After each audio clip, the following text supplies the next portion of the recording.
अस्सलाम वालेकुम, कैसे हैं आप लोग। उम्मीद करती हूँ आप सब ठीक होंगे। तो जनरल साइंस की सीरीज़ को मैं कंटिन्यू करती हूँ। BPS 5 टू BPS 15 की जो जॉब्स आने वाली हैं, जॉब्स नहीं टेस्ट आने वाला है, तो उसके लिए मैं तैयारी करवा रही हूँ। मेरी कोशिश है कि जो मैं साइंस को लेकर चलूँ, वो कोशिश है कि तीनों कैटेगरीज़ को मैं लेकर चलूँ एक साथ, जिसमें आपका मैट्रिकुलेशन भी है, जिसमें आपका इंटरमीडिएट भी है और जिसमें ग्रेजुएशन भी है। जहाँ मुझे नीड होगी ज़्यादा एक्सप्लेन करने की, वहाँ मैं ज़्यादा एक्सप्लेन करूँगी। जहाँ मुझे लगेगा कि ज़्यादा एक्सप्लेन करने की ज़रूरत नहीं है, वहाँ पे मैं नहीं करूँगी। एक और बात मैंने अपने फ़ेसबुक पेज पे भी लगाया हुआ है एक पोस्ट, और मैंने यूट्यूब की कम्युनिटी पोस्ट पर भी लगाई है कि आप कौन से टॉपिक ग्रेजुएशन के लिए मैथ के देखना चाह रहे हैं, जिनकी मैं वीडियोस बनाऊं, कौन से टॉपिक में कवर करवाऊं। प्लीज़ आप कमेंट सेक्शंस में ज़रूर बताइएगा, या आप साइंस के भी कौन से पर्टिकुलर टॉपिक्स हैं जो आप चाहते हैं कि मैं सबसे पहले कवर करवाऊं। अदरवाइज़ मेरी कोशिश यही होगी कि सीरीज़ में मैं चलूँ, ठीक है।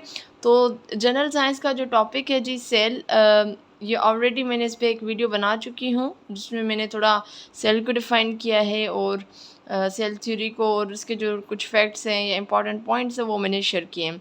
अब हम बात करेंगे प्रोकैरियोटिक्स एंड यूकैरियोटिक्स। उसके बाद मैं इसी वीडियो में मैं आपके साथ मल्टी सेलुलर ऑर्गेनिज्म कौन से होते हैं, यूनिसेलुलर ऑर्गेनिजम्स कौन से होते हैं, प्लांट टिपिकल प्लांट सेल कौन सा है, एंड उसकी लेबलिंग करेंगे। लेकिन उसके जो मेन पॉइंट्स हैं वो कोशिश करूँगी कि इसी वीडियो में, अदरवाइज़ नेक्स्ट वीडियो में मैं कवर कर दूँगी, ठीक है जी। तो सबसे पहले हम बात करेंगे प्रोकैरियोट्स और यूकैरियोट्स। जितने भी आपके लिविंग ऑर्गेनिजम्स हैं उनको सॉर्टेड कर दिया गया है दो ग्रुप्स में, ठीक है। और again depending on the fundamental structure of their cell, यानी सेल का स्ट्रक्चर कैसा है उसकी बेसिस पे जो लिविंग ऑर्गेनिजम्स हैं उनको सॉर्ट आउट किया है दो ग्रुप्स में। एक ग्रुप है जी प्रोकैरियोट्स और दूसरा ग्रुप है यूकैरियोट्स। अब इसको हम ज़्यादा नहीं देखेंगे, हम सिर्फ इसकी बेसिक चीज़ देखेंगे कि प्रोकैरियोट्स होते कौन क्या हैं। तो प्रोकैरियोट्स वो ऑर्गेनिजम्स हैं, ठीक है। प्रोकैरियोट्स वो ऑर्गेनिजम्स हैं जो बने होते हैं मेड अप ऑफ सेल, और जिसके अंदर सेल न्यूक्लियस या किसी मेम्ब्रेन इनसीज्ड ऑर्गेनेल्स की कमी होती है, वो उसके अंदर मौजूद नहीं होती, यानी लेक ऑफ। मैं लिख देती हूँ ऑर्गेनिज्म, ठीक है, that lake of nucleus, nucleus की कमी होती है, ठीक है। इसमें न्यूक्लियस मौजूद नहीं होता प्रोकैरियोट्स में। और दूसरा जिसमें चीज़ मौजूद नहीं होती वो है जी किसी भी किस्म का, यानी एनी मेम्ब्रेन ऑर्गेनेल्स, ये मौजूद नहीं होता। ये इसके सिंपल बात है। यूकैरियोट्स में अगर हम आ जाए तो यूकैरियोट्स वो ऑर्गेनिजम्स हैं जो made up of cell that possess a membrane, जिस दैट पजेज अ मेम्ब्रेन, ठीक है, मेम्ब्रेन बाउंड न्यूक्लियस, यानी मेम्ब्रेन बाउंड न्यूक्लियस उसके अंदर मौजूद होता है। यानी बहुत सिंपल अगर हम बात करें तो इसमें जी न्यूक्लियस जो है वो इसमें मौजूद होता है, और उसके अंदर जो है क्या मौजूद होता है, जेनेटिक मटेरियल होता है। और ये जेनेटिक मटेरियल क्या होता है इसको हम आगे इंशाल्लाह ज़रूर पढ़ेंगे।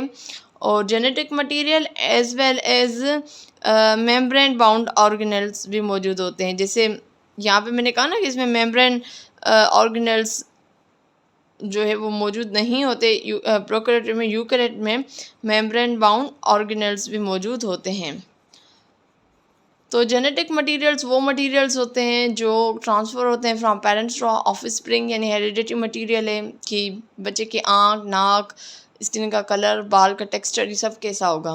तो ये ठीक है, प्रोकैरियोट्स एंड यूकैरियोट्स के बारे में हमने बात कर ली। अब हम बात करेंगे मल्टी सेलुलर ऑर्गेनिजम्स और यूनिसेलुलर ऑर्गेनिजम्स। अच्छा जी, तो मैं यहाँ पे लिख देती हूँ। सबसे पहले हम बात करेंगे जी माइक्रो ऑर्गेनिजम्स की। अब ये माइक्रो ऑर्गेनिज़म्स वो ऑर्गेनिज़म्स होते हैं जो आप बहुत छोटे ऑर्गेनिज़म्स होते हैं जो आप अपने आंखों से नहीं देख सकते, उसको देखने के लिए आपको माइक्रोस्कोप की ज़रूरत पड़ती है, यानी माइक्रोस्कोप के थ्रू ही आप देख सकते हो। अब ये माइक्रो ऑर्गेनिज़म दो तरह के होते हैं, एक यूनिसेलुलर ऑर्गेनिज़म्स होते हैं और एक मल्टीसेलुलर ऑर्गेनिज़म्स होते हैं। ठीक है, अब माइक्रो ऑर्गेनिज़म्स जो usually consist on one cell, यानी जो एक सेल के ऊपर मुश्तमिल हो उसको हम क्या बोल देते हैं, हम उसको बोलते हैं जी यूनिसेल्युलर ऑर्गेनिज्म। यूनि का मतलब ये एक, ठीक है, उसको हम क्या बोलेंगे, यूनिसेल्युलर ऑर्गेनिजम्स बोलेंगे। और ठीक है जी, ये हो गया। अब इसमें आपके पास कौन कौन से आ जाते हैं माइक्रो ऑर्गेनिजम्स में। जो यूनिसेल्युलर ऑर्गेनिजम्स हैं वो आपको मिलेंगे फाउंड इन वाटर। अब वाटर में कहाँ कहाँ, वो आपको मिलेंगे जी पाउंड में मिलेंगे, पॉन्ड्स में मिलेंगे, नॉट पाउंड, पॉन्ड्स में मिलेंगे, लेक्स में मिलेंगे, ठीक है। उसके अलावा जी दरिया में, रिवर्स में आपको मिलेंगे। उसके अलावा सी, समंदर में आपको ये सारे जो यूनिसेल्युलर ऑर्गेनिज्म से वो मिलेंगे। और उस जगह पे भी मिलेंगे जहाँ पे मॉइस्ट एरियाज हो।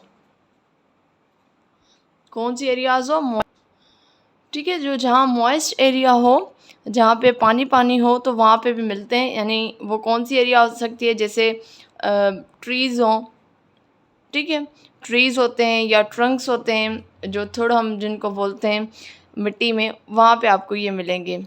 सही है।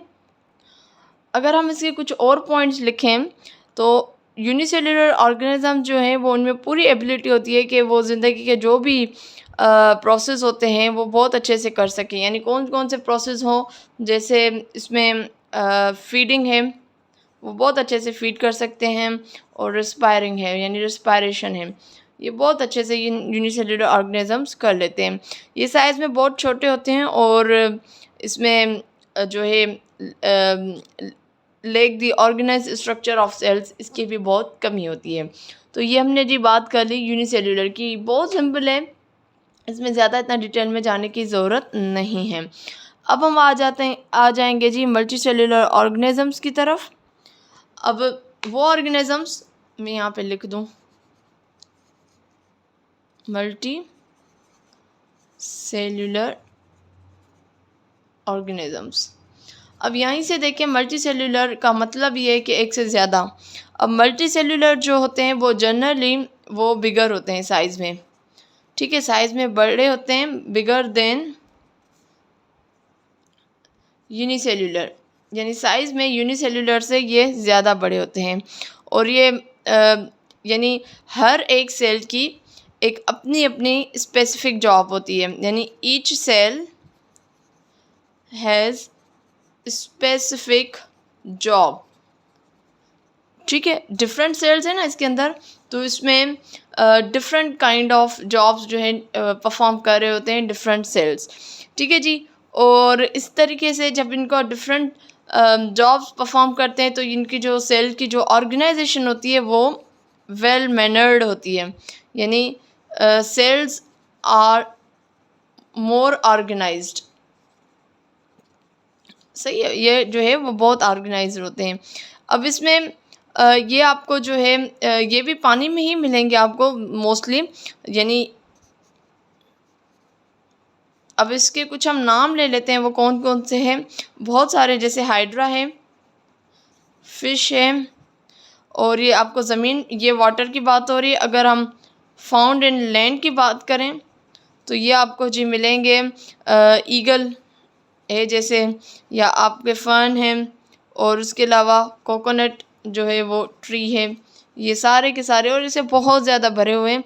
मैं यहाँ पे बता दूँ, जैसे हम यूनिसेल्युलर ऑर्गेनिज़म्स की बात करें तो उसमें अगर एनिमल और प्लांट की तरफ आ जाएं, मैं यहीं पे लिख देती हूँ, यानी यूनिसेल्युलर ऑर्गेनिज़म्स की तरफ आ जाएं तो इसमें दो कैटेगरीज आ जाएंगी, अगेन एक आपकी एनिमल की आ जाएगी और दूसरी आपकी प्लांट की आ जाएगी, ठीक है। अब एनिमल में आपको जैसे पैरामेशियम है या एमोबा है, यूग्लिना है, ये सारे आपके जो है यूनिसेल्युलर एनिमल ऑर्गेनिजम्स हैं। प्लांट की तरफ आ जाएं तो हमने बात की, सॉरी यूग्लिना जो है वो प्लांट की तरफ आएगा, नॉट एनिमल की तरफ। तो यूग्लिना जो है वो आपका प्लांट है, या उसके अलावा हम बात कर रहे हैं क्लेमिडोमोनास, और ये वो नाम है जो हम बचपन से सुनते आ रहे हैं, तो ये चांसेस होते हैं कि आ जाते हैं। तो यूनिसेल्युलर ऑर्गेनिजम्स में अगर एनिमल की तरफ आ जाएं तो पैरामेशियम एमोबा है, और प्लांट की तरफ आ जाएं तो यूग्लिना और क्लेमिडोमोनास है। अब हम अगर मल्टी सेल्यूलर की तरफ आ जाएं,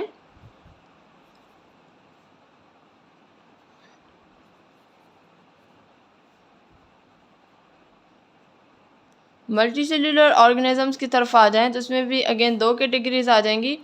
एक आ जाएगी आपके पास एनिमल की और दूसरी आ जाएगी आपके पास प्लांट की।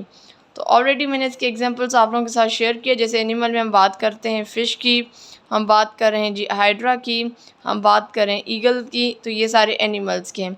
प्लांट की तरफ आ जाएँ तो फर्न है या कोकोनट ट्री है, ये सारे आपके जो है वो मल्टी सेल्यूलर ऑर्गेनिजम्स हैं। तो इंशाल्लाह नेक्स्ट वीडियो में मैं आप लोगों के साथ जो लेबलिंग कर बताऊंगी कि एनिमल सेल और प्लांट सेल्स में क्या डिफरेंस है, कौन कौन से ऑर्गेनल्स उसके अंदर मौजूद हैं और कौन से ऑर्गेनल्स का क्या फंक्शन है। ये ऐसे सवाल बहुत आते हैं और इंशाल्लाह उम्मीद करती हूँ ये सीरीज़ आपको पसंद आएगी, और अगर पसंद आए तो लाइक करें, कमेंट करें, दूसरों के साथ ज़रूर शेयर करें। इंशाल्लाह मैं हाज़िर होंगी नेक्स्ट वीडियो में, तब तक मुझे दीजिए इजाज़त। अल्लाह हाफिज़।